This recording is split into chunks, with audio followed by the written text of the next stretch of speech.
কিন্তু তাৰ বিপৰীত আমি কি দেখা পাইছো তেওঁলোকে মাটি পট্টা দিয়া নাই মানুহক মাটি অধিকাৰ দিয়াতকৈ তেওঁলোকৰ মাটি লৈছে বাজবাৰীতে হওক বা বিভিন্ন ঠাইত নিজৰ ব্যক্তিগত স্বাৰ্থৰ বাবে আমি কংগ্ৰেছ দলে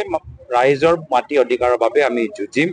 ইমান সহজ সৰলভাৱে আমি মাটি বিক্ৰী হ'বলৈ নিদিওঁ আমি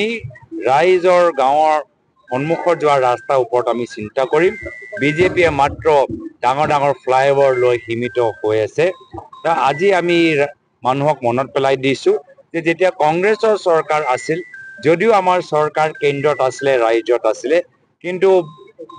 বৃহত্তৰ বিটিআৰৰ স্বাৰ্থত শান্তি সমন্বয় স্বাৰ্থত আমি স্থানীয় বড়ো নেতৃত্বক আমি সন্মান কৰিছিলো কিন্তু আজিৰ তাৰিখত বিজেপি চৰকাৰ আছে কেন্দ্ৰত আৰু ৰাজ্যত কিন্তু তেওঁলোকে স্থানীয় বড়ো নেতৃত্বক সন্মান কৰা নাই তেওঁলোকে গোটেই ৰিমোট কন্ট্ৰলটো দিছপুৰত ৰাখি থৈছে আৰু স্থানীয় বড়ো নেতৃত্বক ওপৰত দমন চলাইছে আমি এটা বিকল্প চিন্তাৰে ৰাইজৰ মাজত সোমাইছো আজিৰ তাৰিখত প্ৰত্যেক সিটত আমাৰ প্ৰাৰ্থিত্ব তৈয়াৰ হৈ আছে কিন্তু আগন্তুক দিনত আমাৰ সাংগঠনিক ভেটি কেনেকুৱা তাৰ ওপৰত আৰু বিশ্লেষণ কৰাৰ পিছত আমি নিজৰ সিদ্ধান্তটো প্ৰকাশ আজিৰ তাৰিখত প্ৰত্যেক সিটত আমাৰ প্ৰাৰ্থী তৈয়াৰ আমাৰ সন্মুখত এটাহে উদ্দেশ্য যে দলৰ সাংগঠনিক ভেটি আৰু শক্তিশালী কৰিব লাগে ৰাইজৰ বিষয়বোৰ আৰু উত্থাপন কৰিব লাগে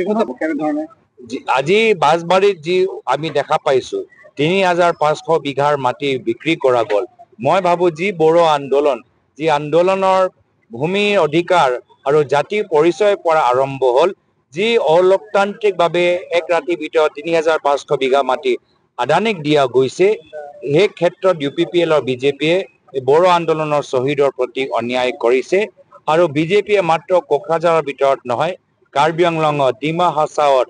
আজি কাছাৰত যিসকলে বিভিন্ন যি জনজাতিৰ আন্দোলনত যথেষ্ট ত্যাগ বলিদান কৰিছিল ভূমি অধিকাৰৰ বাবে ভূমি সংৰক্ষণৰ বাবে সকলৰ প্ৰতি বিজেপি দলে অন্যায় কৰি মাত্ৰ নিজৰ ব্যক্তিগত স্বাৰ্থৰ বাবে চিন্তা কৰে আপুনি বিচৰা বাতৰি পাব কেৱল নিউজ 18 এপত নিউজ 18 এপ ডাউনলোড কৰিবলৈ স্ক্যান কৰক এই QR কোড গুগল প্লে ষ্টৰতো পাব এই নিউজ 18 এপ